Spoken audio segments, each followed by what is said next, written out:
চুক্তিপত্র কার সাথে সেটা পরে আলোচনা করব। চুক্তিপত্রের দুইটা বিধান থাকে। যারা এই চুক্তিপত্রের প্রথম পক্ষ এবং যারা দ্বিতীয় পক্ষ তারা কিন্তু একই পক্ষ। জিনিসটা একটু খারাপ লাগে। আমি যখন চুক্তির প্রথম পক্ষ হই, আমরা সম্মিলিত জনগণ, এটার নাম পিপল। মানে জনগণ কাকে বলে এটা একটা জটিল সমস্যা।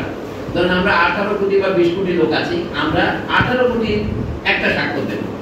তারপর আবার আমরা 18 কোটি লোক আলাদাভাবে আলাদা 18 কোটি স্বাক্ষর দেব। একদিকে হলাম আমরা দাতা, আরেকদিকে হলাম আমরা গ্রহীতা।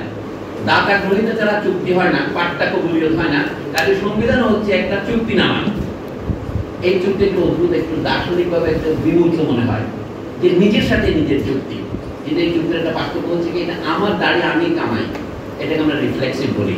কিন্তু যখন বলে হঠাৎ করে জানলা খুলে গেল, আমাদের জানলা কে খুললো, এটাকে ইংরেজিতে বলে এরগোডিক।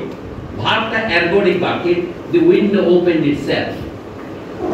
অর্থাৎ উইন্ডো নিজে নিজেকে খুলেছে, কিন্তু এখানে উইন্ডো একই সাথে কর্তা এবং এর সাথে কর্ম। সংবিধান হচ্ছে অনেকটা এরগোডিক।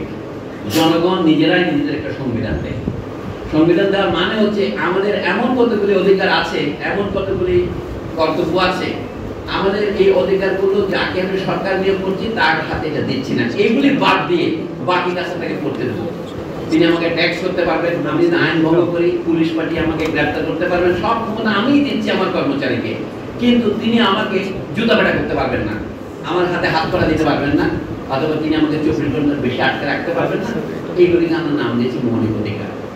আমেরিকানরা যখন 1787 সনে প্রথম তাদের সংবিধান গ্রহণ করে, মানে এদের দ্বিতীয় সংবিধান, তাদের 83টা ছিল, তখন তারা ভুলে গিয়েছিল যে ওটা রাইটের ব্যাপার আছে। সেটা 4 বছর পর তারা একটা রাইট দিয়েছে, 10টা অ্যামেন্ডমেন্ট আকারে, নাম হয়েছে বিল অফ রাইটস। আমি এখনো বলি, আপনারা দেখেছেন জুলাই ঘোষণাপত্র ডক্টর ইউনূস ঘোষণা করেছেন, তাতে কিছু কথা আছে যেগুলো আমরা সহজে সমর্থন করতে পারি, কিন্তু অনেক কথা নাই। তো সেইগুলোর মধ্যে একটা হচ্ছে যে কোনো অবস্থায় জনগণের এমন কিছু অধিকার, যেমন সাম্য, মানবিক মর্যাদা, সামাজিক সুবিচার, এটা নন নেগোশিয়েবল, এটা বিক্রয় করা যাবে না, বিনিময় করা যাবে না। সুতরাং রিপ্রেজেন্টেটিভ গভর্নমেন্ট, যাকে আমি 5 বছরের জন্য ভোট দিয়ে নির্বাচন করলাম, তিনি কিন্তু আমার এই অধিকার খর্ব করতে পারবেন না। যেমন তিনি অবিচার করতে পারবেন না। যদি কখনো জনগণের কাছে প্রতিবাদ হয় এই সরকার জালিম হয়ে উঠেছে, অবিচার করছে, তখন তাকে উৎখাত করার অধিকার সাংবিধানিক। অনেক এখন বলে থাকে যে এই যে অভ্যুত্থান হয়েছে এটা সাংবিধানিক নয়। সংবিধানের মূল কথা হচ্ছে, বর্তমান সংবিধানও আছে 7 নম্বর ধারায়, জনগণই হচ্ছে সার্বভৌম ক্ষমতার মালিক। অর্থাৎ কোন কর্মচারী যদি সার্বভৌমের বিরুদ্ধে বিদ্রোহ করে, অমান্য করে, তখন তাকে উৎখাত করার, বরখাস্ত করার ক্ষমতা জনগণের আছে। কোন জনগণের? সম্মিলিত জনগণের। এখানে হচ্ছে সমস্যা।